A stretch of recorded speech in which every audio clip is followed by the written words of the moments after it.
Good evening, everybody. Thank you very much for being here this evening. We really appreciate your support and thank you for coming out. I know midterm break is coming, so we're all eagerly waiting for a long weekend, and I certainly am. But I want to start with something small by asking you a very simple question that has rather large significance, and that is, when you're saying, how's it to somebody, how's your day going? And in South Africa, it's almost a tradition to say, oh, it's okay, surviving, getting there. Sure, this year is fast, it's going hard. But what does it actually say about us? Is that not negative self-speak? Is that not us diminishing what used to be great? I'm actually having a good day. Is it us negating the gratitude of something well that has happened and recognizing somebody's service to us or contribution in our lives? And I think that's why the theme of today, which is moving from surviving to thriving, is so important, because ultimately our words create our reality, doesn't it? And that's why we have language. Our language creates our reality, and the more we say the things, the more it becomes real. So tonight we're going to have a conversation about surviving to thriving, and I'm sitting with two people who can help us do that. And I'm just going to give you an introduction. And the aim of this evening is not to create another Facebook, or Twitter or Instagram slogan. It's really asking you to reflect on our own behavior and things that we do as a community or a village raising children, and for children in that community to actually contribute to an upliftment rather than something that just keeps taking away. Because we all have a duty to each other to hold each other accountable, to be positive, to contribute, to be of service to each other as well. So on my left-hand side, I have Candice Yorke. We met her through her mom, who used to do a lot of the assessments for EduInc, and we've had a very good and long-standing relationship with the mom, and she shipped the mom off to PE? No? Neisner. I think half of Joburg is Neisner, where they're retiring. Candice is a counselling psychologist registered with the HPCSA, with 10 years of working experience with the teenagers and school-going children. A member of the Bella Vista SEEK team. She specializes in psychoeducational and neurological assessment. The therapeutic approach integrates CBT, DBT, and play therapies, all grounded in the relationship between therapist and client. And then somebody who needs no introduction, but I'm going to introduce her anyway, is Jacqueline Aitchison, who holds an MSc in psychology from Liverpool John Moores University, where her thesis explored the shift from learned helplessness to psychological capacity, building tools for teenagers for lifelong flourishing. She holds an MA in educational leadership at PGC and a BA from UNISA. And as you well know, Jack served as the executive head for EduInc for 13 years and is now the current chairperson of EduInc's board. Her driving passion is growing people. I think you're in a good place. I think a lot of us are all about growing people. So welcome, both of you. Thank you. So before we get going, Jax, there's something that I'm going to ask you to just start the conversation with. And I think it's very important for us to differentiate between pursuing happiness and pursuing flourishing. And can you just unpack this for us a little bit and what it might look and feel like, please? The difference between happiness and flourishing. Pursuing happiness. Pursuing happiness and pursuing flourishing. I think the pursuit of happiness has really become quite a diluted concept thanks to social media and the influences that are around us. You mean the Kardashians? Okay. Sorry, I just had to read it in there. It must be. If you think about, especially our teenagers, they are surrounded with TikTok and Instagram and all these things where only the best of the best is seen.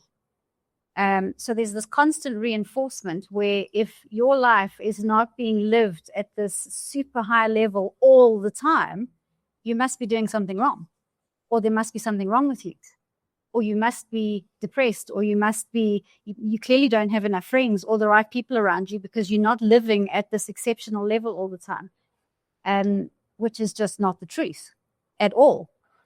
I read the other day that the happiness industry in 2025 was worth over $6.4 trillion. So the happiness industry being the wellness industry, your self-help books on, follow these 10 steps to happiness, or workplace well-being, or this course, or this retreat, or whatever it is that they're selling, that we are just falling for because we have this urge to live the Instagram level life. Because if I'm not living that life, I'm clearly not happy. So that's why I say I think the concept of happiness has actually been diluted, and we actually don't know what that word really means anymore. And this is perhaps why it's better to start using words like flourishing, well-being, because they have more meaning for us. From a clinical perspective, flourishing, from a positive psychology perspective, flourishing is when you are no longer just coping, surviving. So pathology would be when you are in a state of disease or dis-ease, which would then, you get treatment and it takes you back to a coping level. You want to realize that that's not enough. We need to work towards flourishing, not just coping, and that there are ways and means of teaching ourselves to do that. And that is what leads us to a very meaningful life. It's not about happiness every day. It's about having meaning in our lives and living a meaningful life. I think one of the other big distinctions for me when I really think about these concepts is that at the moment, happiness feels like a very inward concept. I need to do this and I need to look like that and I need to be, involved with these people and do this. I need to. Whereas a life of meaning turns the focus more outward, because to have meaning in your life, you have to be contributing to something greater than yourself. And as soon as you think about contributing to something greater than yourself, you have to look outside of yourself. You cannot be completely focused on the self all the time. You have to go, well, what is my place here? And how do I fit in to that environment and that community? And how do I make them better? Once we start doing that, happiness tends to take care of itself. That's how I see it at the moment. So if I can paraphrase a little bit, it sounds like the pursuit of happiness can be quite a selfish endeavor and self-centered endeavor, whereas the pursuit of flourishing is a meaningful endeavor, and humans create meaning being of service or contributing to or building something, because that's where we get the feedback of we are worth something, we have self-worth, etc.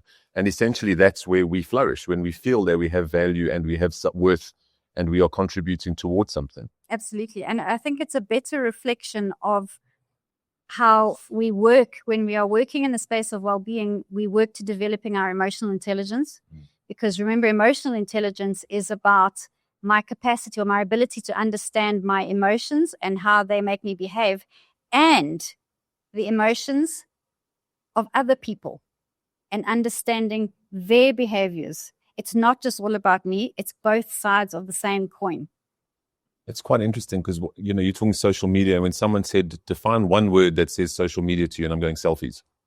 And selfies means about self. Yeah. And perhaps that might be a connection that's worth exploring. Candice, you're dealing with this more clinically.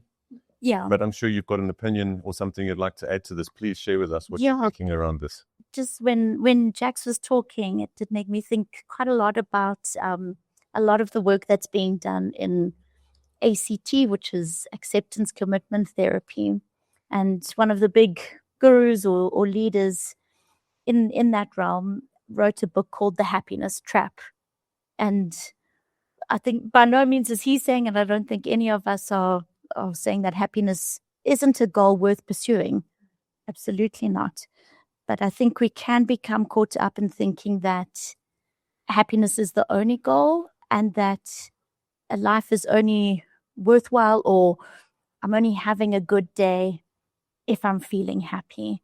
And that the minute something is, I suppose, not happy, as put it as a negative or a hard emotion, that then equals a distress, or this is now a bad day. And I think we can sort of become quite tunnel visioned in that things need to go in a certain way, and that happiness is the only pursuit or the only goal, when actually we need the ups and downs. Well, we can't avoid the ups and downs, and not to oversimplify it, but we also can't be so upset by the fact that there are downs. It is, and that's got a lot to do with the acceptance and commitment part, is that we rock and roll and surf the waves of the ups and downs. And of course, we've got to put things in to become better surfers, but we can't avoid the downs. So what I'm hearing is to move into flourishing, we need to become better surfers. Yeah. Metaphorically or physically? Because I'm also heading down to the urban. Well, I said my mom to niceness, so I think you can see I'm for both. I think what you do, you're touching on something that's very important, because Jackson and I had conversations about this, obviously leading up to it, and it's part of what we have to deal with on a daily basis. And I said to Jax, I strive most days to be content. Yeah, good is good enough. Good is good enough, and then when something great happens, then I can experience happiness. Yeah. And when something that sucks happens, I feel down, but I'm moving towards contentment, knowing that height of happiness is not always sustainable, and it comes at a cost. Yeah. So, well, I think most things worthwhile do come at a cost. Yeah. But maintaining happiness can come at a cost too, if you're trying to do it all the time. Yeah, I think, and that's where the dopamine hit come in. That's where we're online all the time. Yeah. Well, and I know we probably will go into it a bit more later, but I think when we trying to avoid that which could take away from our happiness, or that which could cause distress, that avoidance of something that's scary, avoiding asking that person out, or avoiding asking the teacher the question, in that we actually create a sort of prolonged suffering. Maybe it's an instant relief. I didn't have to, step out onto the plate. But prolonged, it creates a greater sense of anxiety. I miss out on what could have been a good opportunity, or maybe just a learning opportunity. A learning opportunity. Yeah. I think part of what we're going to talk about tonight is that frustration, we are driven by two motivations to learn. One is curiosity and the other is frustration. And if we are not curious about something, which often creates a frustration because you get to a certain point that then forces us to learn. If we don't face difficulties, if we're always happy, what is the motivation to learn? If we don't have some of those downs and the bad days that create the frustration, what is our motivation to learn about ourselves, about how to handle things better, how to handle difficult situations better, etc.? Yeah. Well, I think sometimes we need a bit of fire to give us a kick in not the right direction, in any direction. Yeah. It doesn't always have to be the right direction. Yeah. Just to get musing again. Yeah. And some of the best frustration for learning that precedes learning is when you've created frustration for yourself because you haven't done something properly, haven't acknowledged something yourself. Because the learning's deeper then, because you've been the own cause of it. Okay, that went down a nice little rabbit hole. I enjoyed that. I don't think I answered any of your questions, but gave you something to chew on. I think that, Jax, I want to jump back into because I think it's more pertinent to what we were discussing right now, is the two very different approaches to adolescent well-being. And one is focused on diagnosing what is wrong, which you're talking about, the distress, the disease or dis-ease. And the other is about building what is strong. Can you walk us through what a parent or a student sitting here tonight can recognize in their own lives, that I'm only dealing with diagnosing and focusing what's wrong to get to a coping space, and not necessarily working on what I'm good at and what my strengths are to move into a flourishing space, and understanding that we all kind of move in between and out of those spaces? It's quite tricky. Well, maybe talk about the biological, medicinal, there we go, medical model. Biomedical approach, and the reason I did the analysis of it was specifically because there's been a lot of research into how the traditional biomedical approach can tend to pathologize normal behaviors. And it can also, so we live in a world now of over-medicalization. We look for a diagnosis as soon as we feel discontented or unhappiness. Or there must be something wrong that we can put a label on. Because if we can put a label on it, we can give it a pill. That's biomedical. the problem is that it also leads to a process where an adolescent in particular becomes a passive recipient of the care. You sit over there and you do what I tell you to do, and you take the medication because I'm the expert. I'm the doctor with all the degrees. I will tell you how to manage this problem. And the adolescent becomes more and more passive in the process to the point where they lose any kind of agency. And they start to internalize the problem. So it's no longer, I am a person who is struggling with this. It's now, I am a problem. I have a problem with this, I have this problem, that. I can't do this anymore because I've got this. So in other words, the diagnosis starts to become an excuse. I cannot interact with society or engage in these behaviors because of this diagnosis and that diagnosis and this label and that label and these medications. Now, there's obviously the caveat that in severe cases of severe pathology, of course, the biomedical approach is the right approach. It is appropriate. But I'm talking about the moment we are put into a position of growth, for example. Growth is not meant to feel comfortable. Growth is a state of discomfort. That doesn't mean you're doing something wrong. In fact, it means the opposite. If we can learn to sit in that discomfort, feel the discomfort, name the discomfort, figure out why it's uncomfortable, and see that discomfort, we are teaching ourselves capacity skills. When we have, my child has social anxiety, so please, teacher, they can't do an oral in front of the class. Please don't ever make them answer a question out loud, and please don't ever make them do a speech.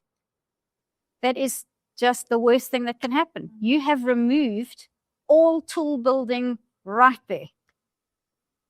And that child has been robbed of the ability to develop life skills that they will need for the rest of their lives. So that's not helpful. What was the second part of your question? That's about the biomedical model, where the second part is the building the capacity, building the ability to focus on your strengths, what you're good at, etc. I think the first thing I should probably point out here is that, at school we talk a lot about resilience and grit. These are words that you guys hear all the time. And there's a difference between capacity and resilience. Those are two different things. Capacity comes first. Capacity is your assets, your resources that you draw on when life takes you out at the knees. You're going to go down. There is no way you can avoid that. Life is going to take you out at the knees from time to time. The resilience comes after the fact, when you brush yourself down and you keep going. If you don't have capacity, you can't get up in order to keep going, to brush yourself down and keep going. Capacity gets you back up off the ground. Resilience makes you brush yourself down and try again. That's the difference between the two, if that makes sense. How would you add grit to that analogy? Well, grit is the doing a difficult thing for a prolonged period of time. Matric is a very gritty year. You need to be able to focus intensively for a very long period of time. It's difficult for a long period of time. That's grit. Okay, so that's the difference between capacity, resilience, and grit. And of course, all of those are directly to do with flourishing. We work on these skills in order to be able to flourish. Maybe a way to do it, or to explain it, an analogy could be, I want to go and play rugby for South Africa. I've seen the Springboks win 2 World Cups in a row, and they have all this fame and acclaim and all this. It looks fantastic, and I'm going to go and do that. So I read a book on playing rugby. Then the first time I go onto the field, this guy comes along and he tackles me and he takes me out at the knees, and I hit the ground really hard and I skin my knee and I've got grass stains all down my clothes.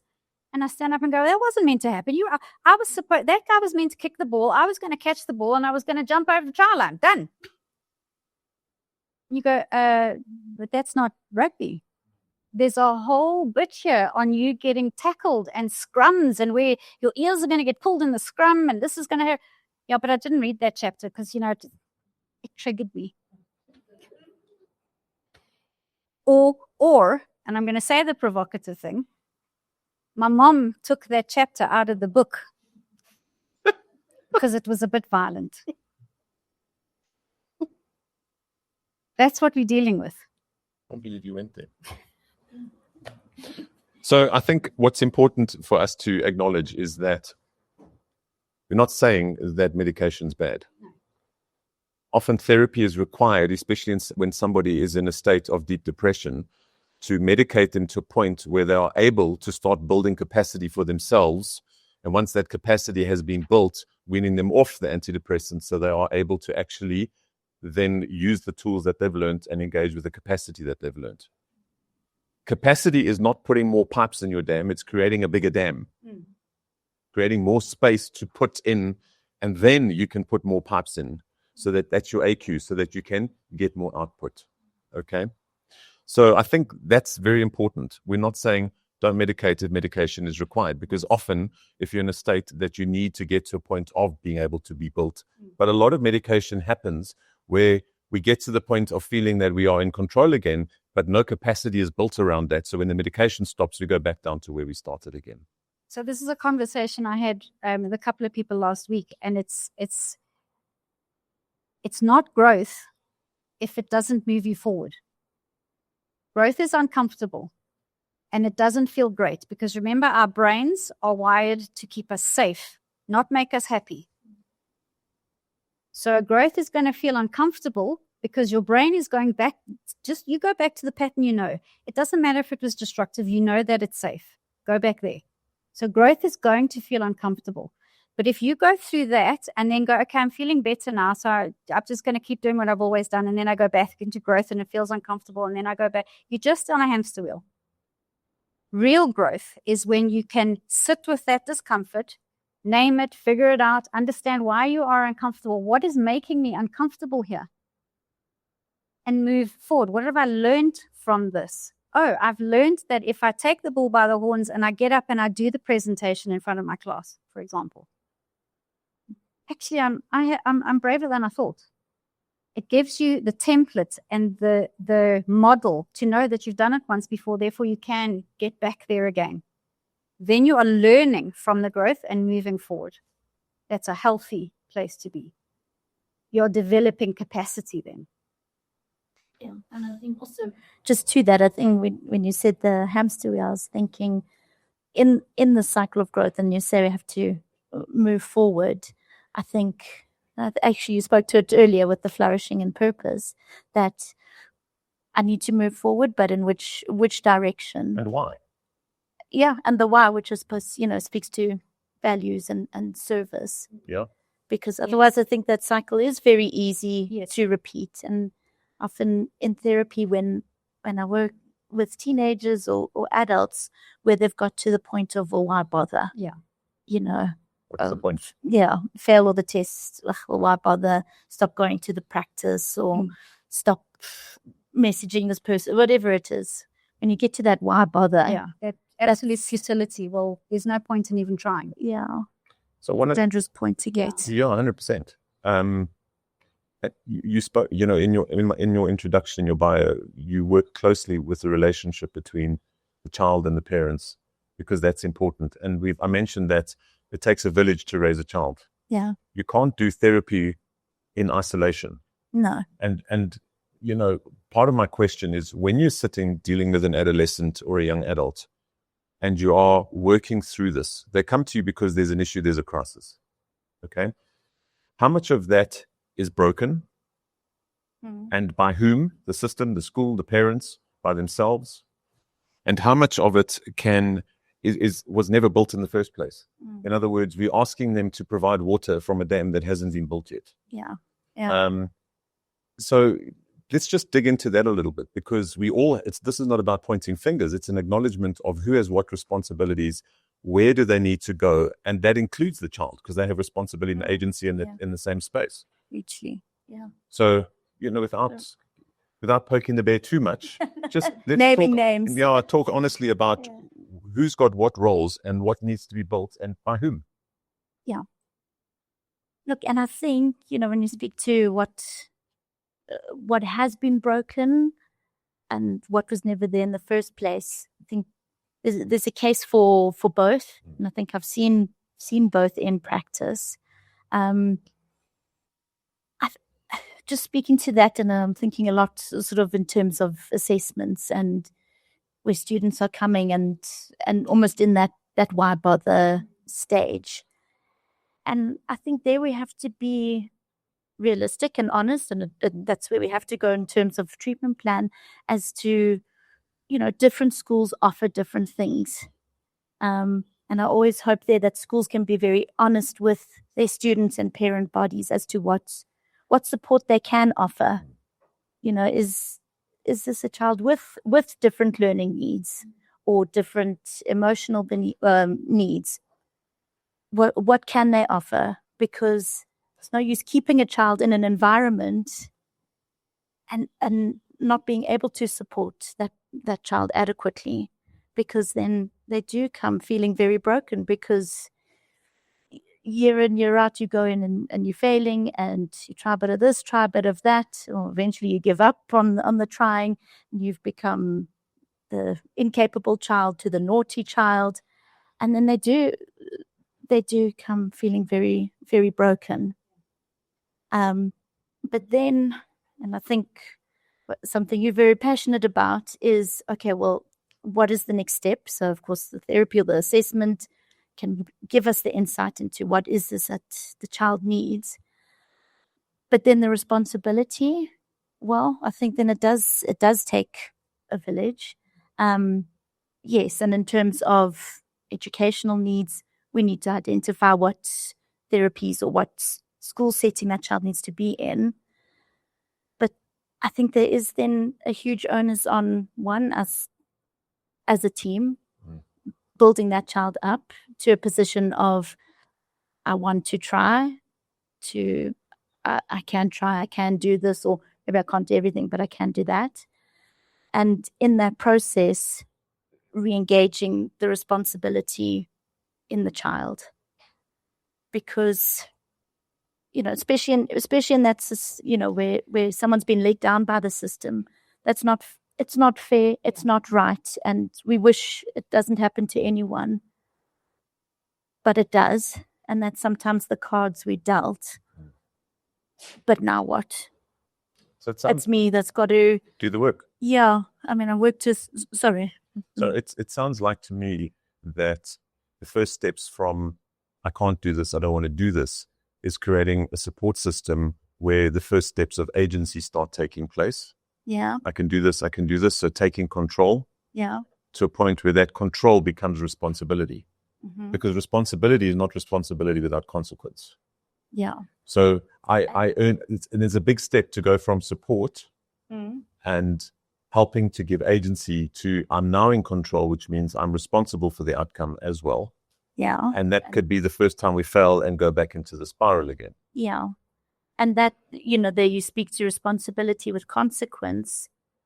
Well, what is the consequence? Because if I've got to a point where, well, I don't want to learn, I don't want to be in the school system, the education systems let me down, send me out to surf, the real surf, not the emotional surf. Yeah. Then the consequence doesn't really matter. Yeah, fair enough. Which, and then I think that's where we try work on a lot of the sort of value system and the hard the reason for true to that, because the tough reality is you probably are going to have to stay in the school system. I mean, there's some choice within this, but you can maybe go to this school or that school, but we probably can't change that. You're going to need to be going to school. So then the consequence is, okay, well, I don't go to the extra lessons, I don't do my homework. Sure, the consequence, maybe you don't care that the teacher's cross or your parents are cross, but could a consequence be that, well, actually that made me feel pretty lousy? Or does it make me feel like I'm going in, I've got to be at this place 6 hours a day. So what do I do with it? So maybe the where I'm going with this is that if the consequence of responsibility is internalized personally, it can be a positive motive moving forward. Yeah. But if we impose negative consequences or consequences externally in that part of the growth process, it's just going to defeat the whole purpose. I think probably be case specific, but in this case where there's that, why bother attitude, the external, well, especially when the external is the school system or whatever the hated or the let down system is. So where do we go from? So we've spoken about the school system. Where do the parents and the child play a role in this? Yeah. So I think the child we spoke to a little bit, and that's taking on that responsibility, or what value do I want to work to, even if it's just making my day a little bit more pleasant. Parents it's a very tough role, because on one hand you've seen this child suffer. You're also the person that's having to drive them to school every day, which it's not always an easy job if you've got someone kicking and screaming or complaining about homework. And I think there, a lot of it comes into having those boundaries of being in that parental role, of saying, I know you don't want to do this, but you've got to go. It's kind of like the making you eat your vegetables. I can't help it that you've got to eat your vegetables, but can I can sit with you at the table, or I can add cheese sauce. So we've got to do the hard stuff, but I am here. I can try and make it better to the best of my abilities, but I can't take away all the hard. Can I jump in there? I think it's exactly what we were speaking about earlier with the learned helplessness versus the agency. If we are going to help adolescents and children navigate all of this, whether they're coming from a broken position or whether they are just legitimately trying to build capacity skills to be able to navigate their world, it's a team sport. Even with a child with deep pathology, right through to the one who's okay. The child's okay most of the time, but could do with a bit of extra help here and there when they're hitting a prolonged downer. It's a team sport. And this is where a whole framework has to come into play, where the family, the child, him or herself, and the school, the community, the school and the teachers and everyone else needs to be involved in this framework of developing the skills that this child needs for this particular context. If you're trying to do it only as the family without the school or the child, then you're as good as the doctor who's just saying, I'm the professional, just pay attention and do what you're told. Same goes for the school. If the school's saying, family, just do what you're told, it's not going to work. You're coming at it from one angle only, where it has to be a full circle. And the agency, this is one of my own personal passions, bugbears, I don't know what you want to call it, but the agency of the child is paramount. It's what you were talking about with buy-in. A child who's deep in the learned helplessness space has gotten to that point of futility. Well, what's the point of even trying? There's nothing I can do. Nothing's going to change. They're really in a bad way. We can't, as responsible adults, leave them there. We can't just go, okay, well. No, Sherry is too anxious. Yeah, can't sorry. Do that. Yeah. That's negligent. As far as I'm concerned, that's negligent as an adult, a significant adult in that child's life. We have to keep trying to bring that child to a point, and whether that's through medication, it often is just giving them the medical help or the chemical help just to get them back to a point where they can feel in sufficient control to start taking agency for themselves. However that manifests, we have to get them back to the point where they can start taking the reins back and saying, okay, I'm going to try this, or I'm going to try that. That went well. That didn't really work for me, in whatever capacity that is. And it's not a quick fix. It's not a war that we win once. We all go through this war and we battle it out, and then, yay, it's sorted out. Victory is ours. It doesn't work like that, unfortunately. It's a series of battles that rear their heads, and we have to all come together and pick it up again, and then it gets better for a while. And we go through this whole sequence of battles to get this child to a point of sufficient agency where they can do this as an adult for themselves. I think the difficult truth is that I'm sitting reflecting on everything that we're talking about right now. And I think we spend a lot of time as school and as parents orientating ourselves towards making kids happy. or at least not unhappy. And I think that I think that we're robbing them of some of the frustration that's required to want to learn. And I think too many parents, a lot of the breakdown in asking what's broken or not being built is when parents don't realize that parenting means or teaching means that your child or your student doesn't like you. And my comment is always, I'd rather have you not like me now than despise me at 25 because I haven't been an adult. And I often say to them, if you don't like me right now, it's generally because I'm probably doing my job properly. And I think that's very important. It's not appropriate for you to be friends with your teenage child, be friendly towards them.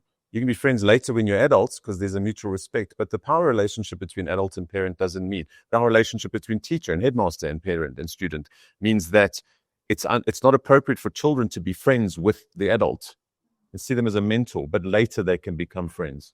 And I think we need to understand that your kids not liking you at times means you're doing your job properly. You should be ticking it off going, yes, not every day, but you've drawn a line in the sand, and that's important. And that means you've stuck to that boundary because kids respond to those boundaries. Can I say so? So when it was for my son, because I always repeat that once. So I won't get him home. Just those words, I suddenly realize it's me doing it. Yeah. It's my job.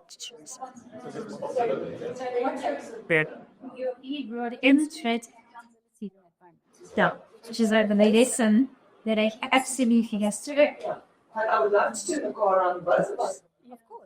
Yeah.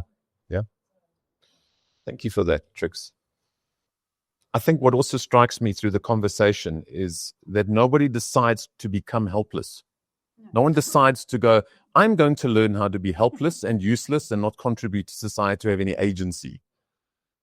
But like with most human beings, we learn through experience, and the repeated experience reinforces that is the behavior that's appropriate. And the question I have for both of you, and you can both jump in together or have a conversation around this, is when do we and how do we as a society and a community create experiences that children get to the point where this is what they are? They believe they have no say, they have no control, they have no agency, and that they are not able to contribute. They don't have any purpose, and that they will never be happy. So let's talk a little bit about what we're doing as community. And I'm hoping that being friends with parents comment is maybe part of that. But let's sit honestly and talk about the difficult part. What are we doing wrong as a community, as teachers in schools, headmasters in schools, as parents that are creating this learned helplessness? And it is learned. It doesn't just happen with our younger kids. And I'm more than happy to have you guys talk about it and give some feedback too. I think that's a huge question. We could talk about that question alone for an hour. So let's start.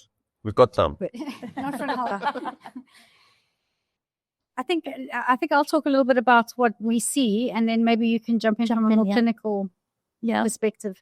For us, I think in the school setting, when we are dealing with children and teenagers, and even some adults that we deal with, the learned helplessness is kind of conflated with victimhood and victim status. And again, the society that we live in has really propagated this victim status mentality. We talk about this all the time. Our kids know it at school because we talk about it at school. It's the staff know because we hear talk. Gersh and I often talk about Karpman's drama triangle.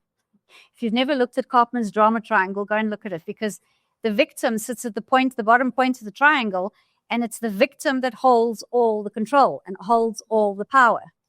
So I'll give you an example, one that you guys will understand and relate to. You write a math test that you didn't study for. Okay, you were busy playing or doing whatever you were doing, and you didn't put enough work into this math test. You went and you wrote it, and you failed it properly. Okay. So now you're sitting there and you're thinking, when I get into the car this afternoon and I tell my mother what this mark is, it's going to be hell. This is not going to go well. So you start coming up with your narrative. And by the time mom fetches you, You get in the car and mom says, how did your maths test go? It's the first question she has. She doesn't even ask, how was your day? How's your maths test? And your response to her is, you know, that test had questions in it that we were never taught. Sound familiar? Oh, that test had questions we were never taught. So I claim my victim status and I try and force my mom to rescue me. I want mom to go stomping into the school and say, why did you give my test with questions that were never taught? So mom has, you are holding the power. So you are forcing mom to make a choice at that moment. Okay? Mom has to decide now. Do I rescue my darling, precious little angel by storming into the school going, why were you giving my child tests on work that was never taught? Or mom uses mom's common sense, which moms tend to do, and mom goes, that doesn't sound right. Why on earth would that happen? I'll tell you what, I'll find out. But this sounds a bit hinky to me. And mom maybe asks a question. Maybe she puts it on the group or she phones in and she says, listen, this is the story. What's going on here? This doesn't sound right. And teacher will invariably say, well, in every good assessment, there is going to be one or two questions your child has never seen before. That's what your highest cognitive level is all about. The application of knowledge to something new. A synthesis of information to create something new. And mom goes, yeah, okay, of course that makes sense. So it's fun. Now, part of mom's choice here is to either yell at the teacher and rescue the child. So the child's holding the power. The child forced you to rescue. Or mom goes, hang on a minute, that's not making any sense. And says, listen here, you are just making up stories now because you didn't do very well in this test and you don't want to get into trouble. And then what do? You turn around and you go, you know, you never support me when it counts. You're never on my side. So the child is still holding the power because they've moved you now from the position of rescuing them to the position of persecuting them. Still holding all the power. So you need to get out of that completely. That victim status, we are seeing it everywhere.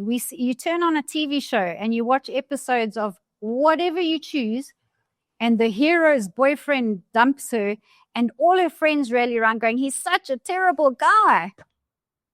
They don't say, oh, what happened? Were there two sides of the story? That doesn't sound right. In other words, don't write critical thinking into the script. It doesn't sell. Write victimhood and persecutors and rescuers and all this really that's drama, dangerous isn't it? stuff. Yeah. That's drama. Yeah. But now we're translating that into real life, and we're wondering why we are unfulfilled and unhappy and feeling at a loose end, and how to navigate this world when everything around us is telling us it's supposed to be like this. Our work is understanding that that's not reality. So that's my tangent. It's linking the victimhood into the learned helplessness because we are seeing so much of it.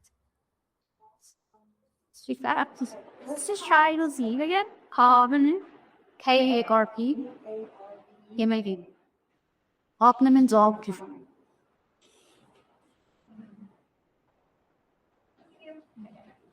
And I think it's just something just to add on. It's not always the case, but it's definitely something I see quite a lot of. And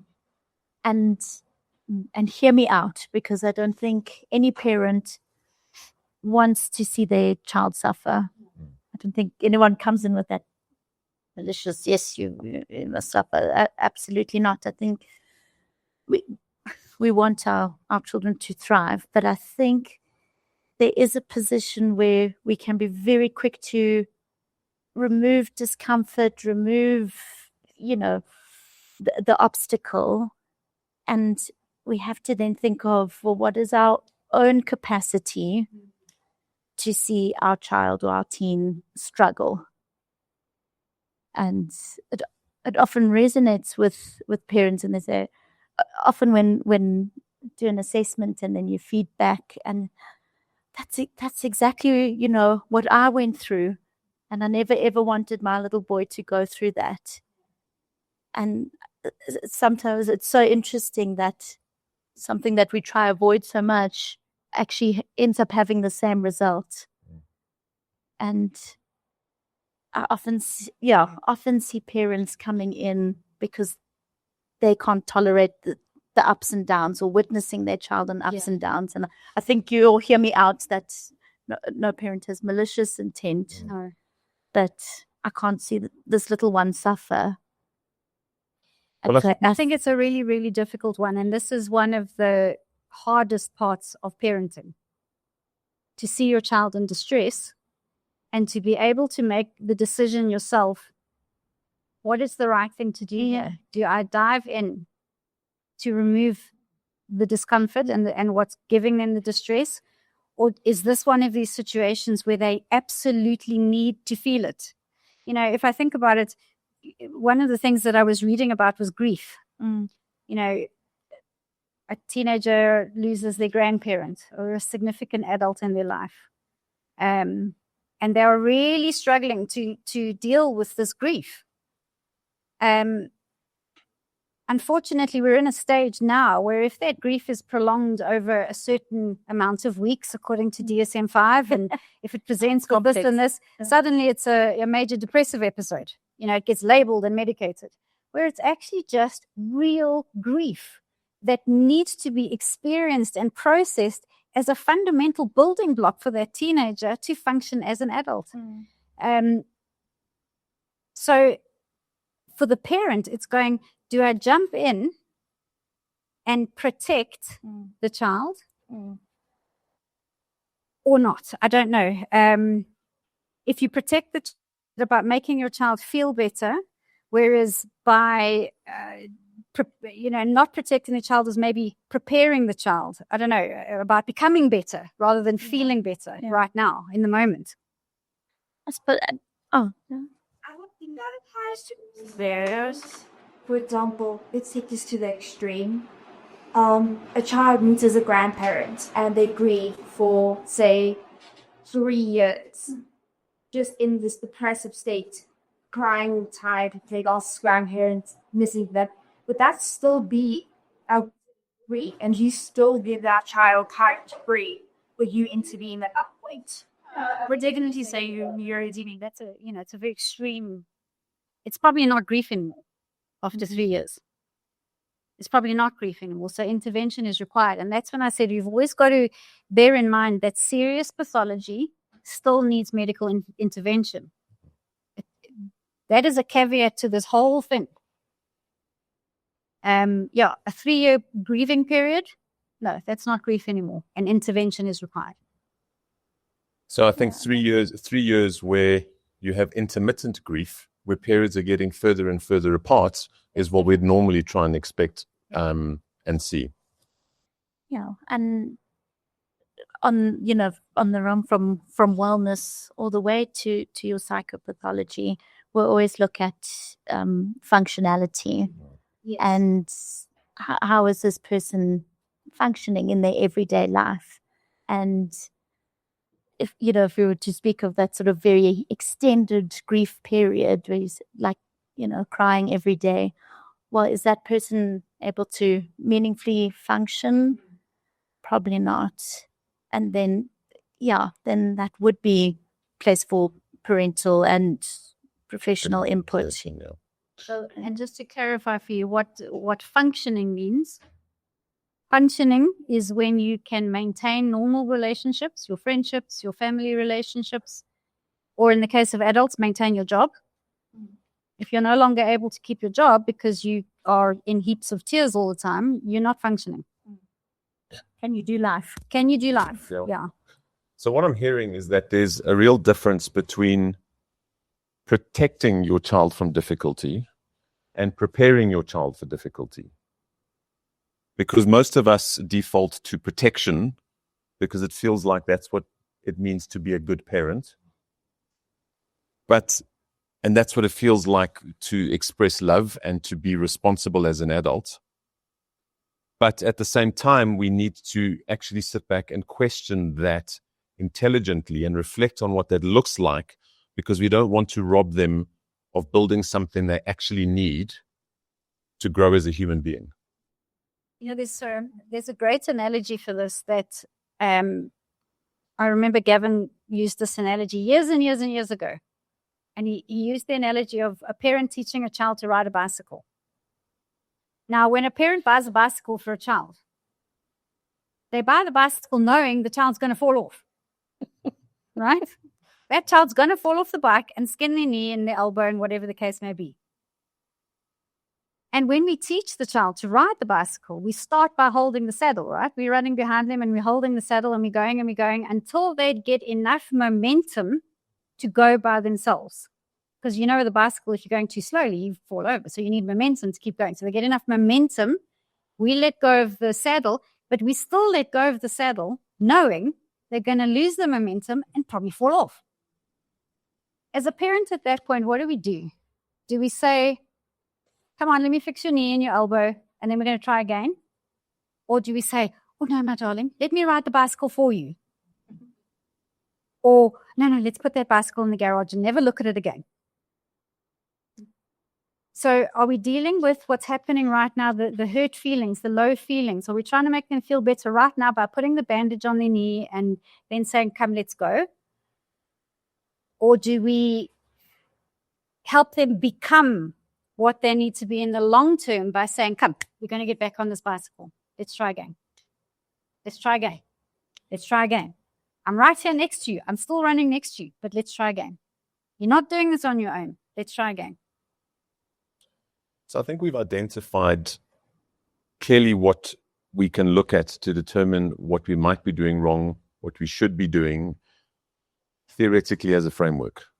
And what I'd like to do is start diving into the actual non-theoretical, the takeaways, the things that as parents, as educators, as students, that we can say we're on the right path, we are building capacity with the point of wanting to thrive, of wanting to do difficult and harder things better, because life is not going to just get easy.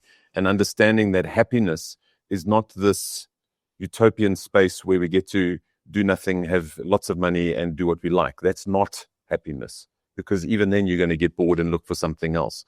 That happiness, or rather the joy, comes from being of service, of building something, being meaningful, having responsibility, etc. So what do we need to build around that as the adults, as the community, and what do kids need to do, the practical tools that we need to put in place for this to happen?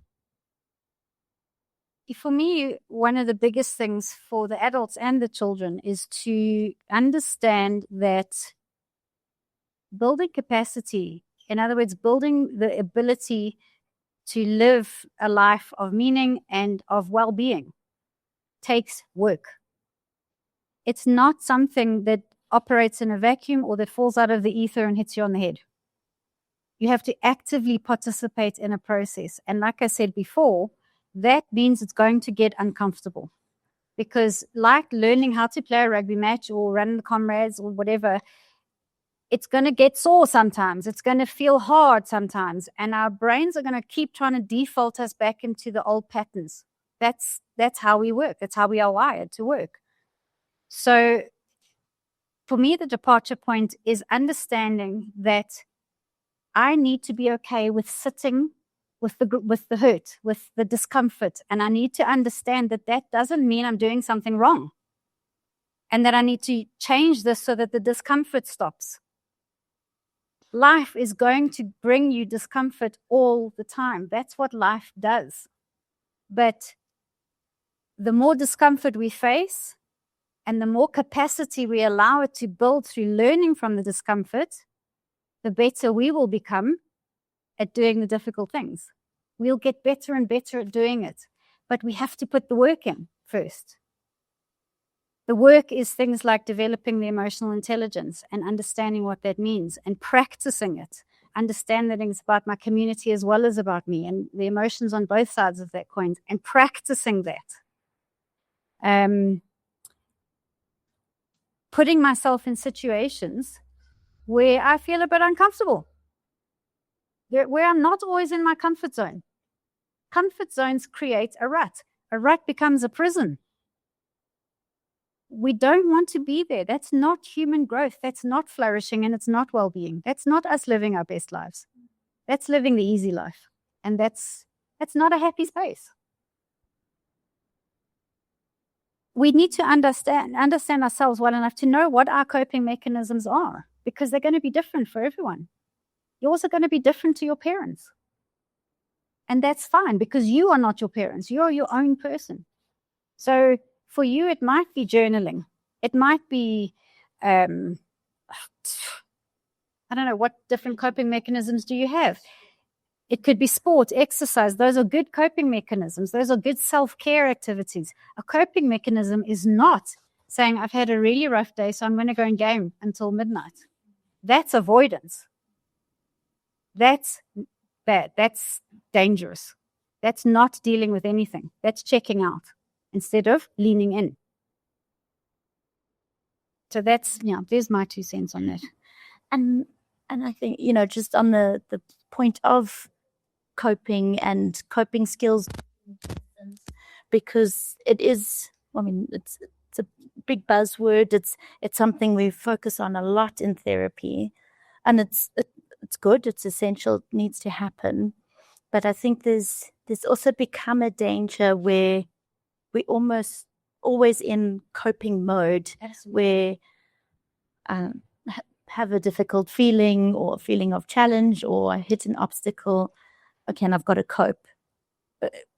Which is right. Yes, we do need to cope. Why? To reduce the distress, to get back into that sort of regulated state where I can think again, my thinking brain is activated. Just saying that coping mechanisms, hugely important, essential. They allow us to calm down, to regulate the nervous system, to get that thinking brain back online so that I can make good decisions. I think my worry, and this is, I suppose, anecdotal experience in therapy and assessments, is that there's a almost over need for coping.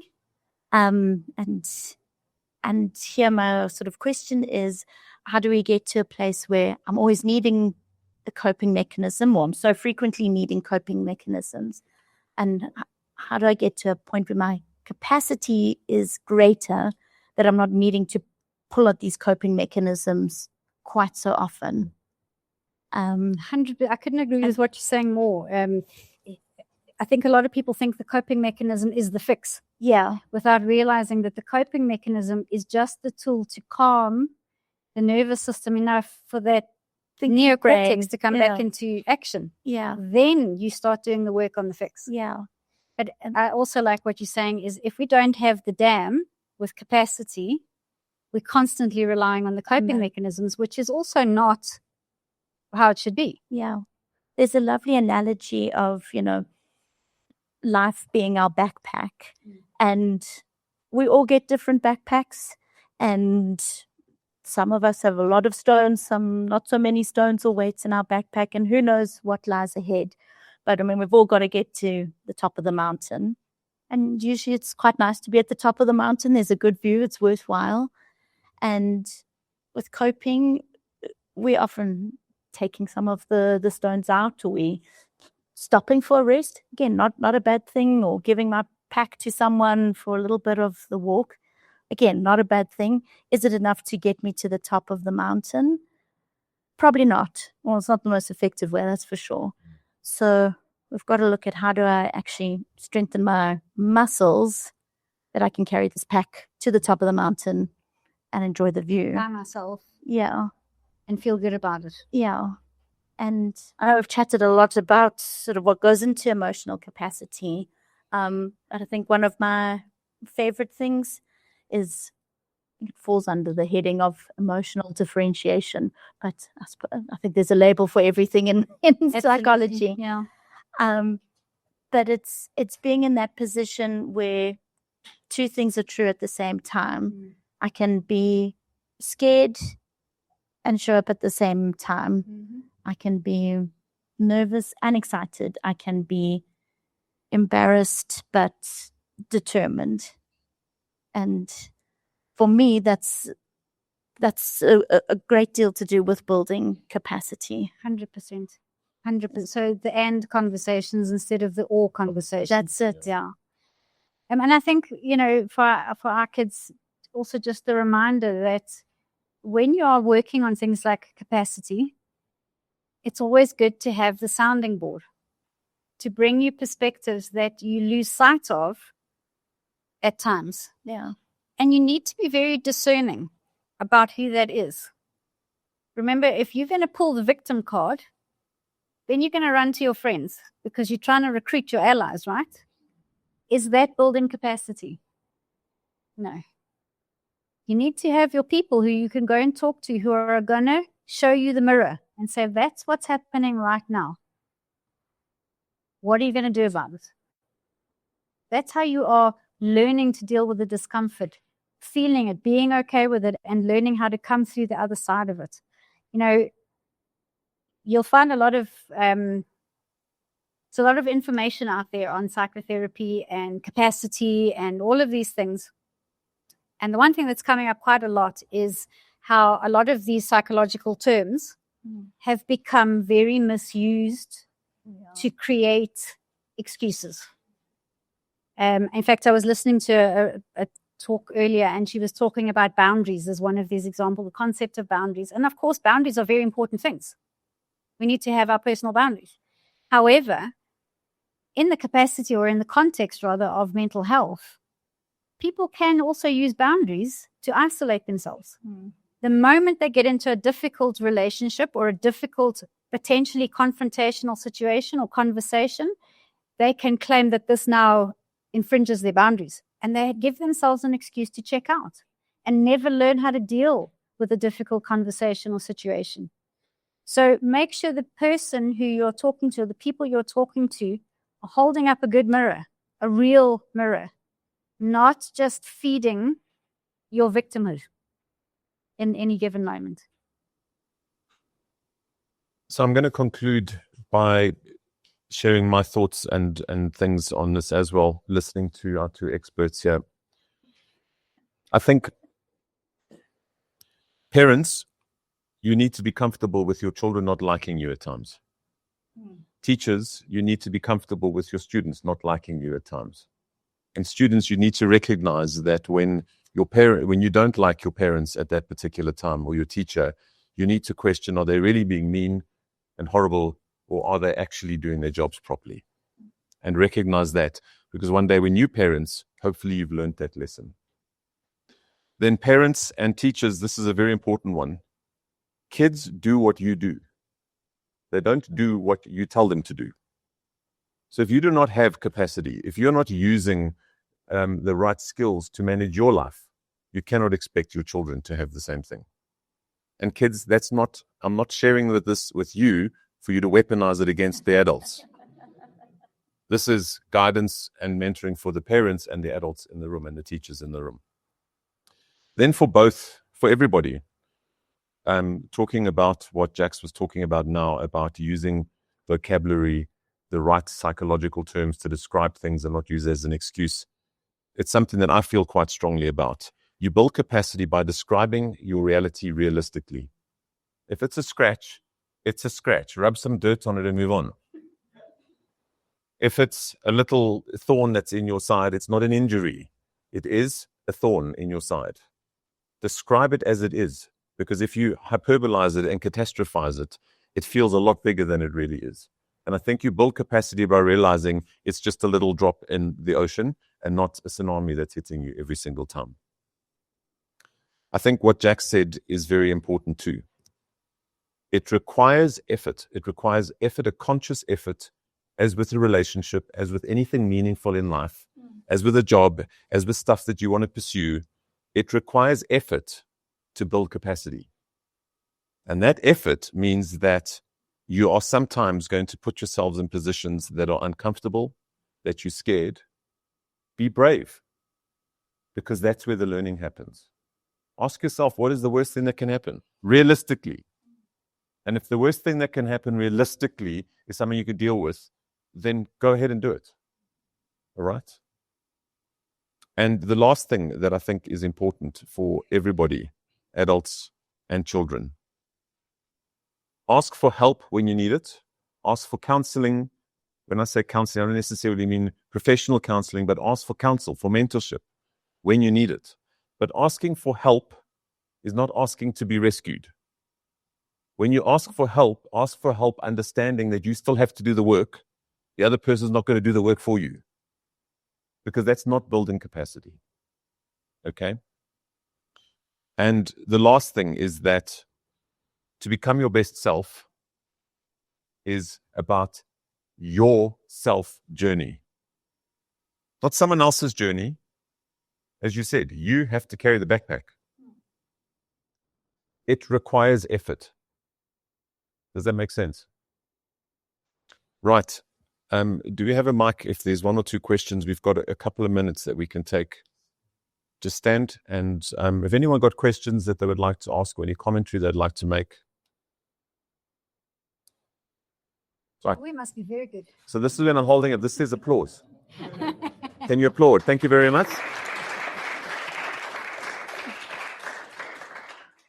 Guys, I really hope that you found value in the conversation, and even if it's not direct value from what we're saying, but gives you an opportunity to go and reflect, to put some things in place for yourself, for your home, for your kids, for yourself, whatever, please go and do that. That's the purpose of this. It is thought leadership. It is sharing thought. We're not the experts. We are people on the same journey as you, maybe with a few more qualifications and experience than you, but all we're doing is sharing that with you with the hope that it builds you, help you build your own capacity. Okay. And gives you the vocabulary to do that, parents and students. Okay. Thank you very much for being here this evening. We really appreciate it. Thank you. Thank you.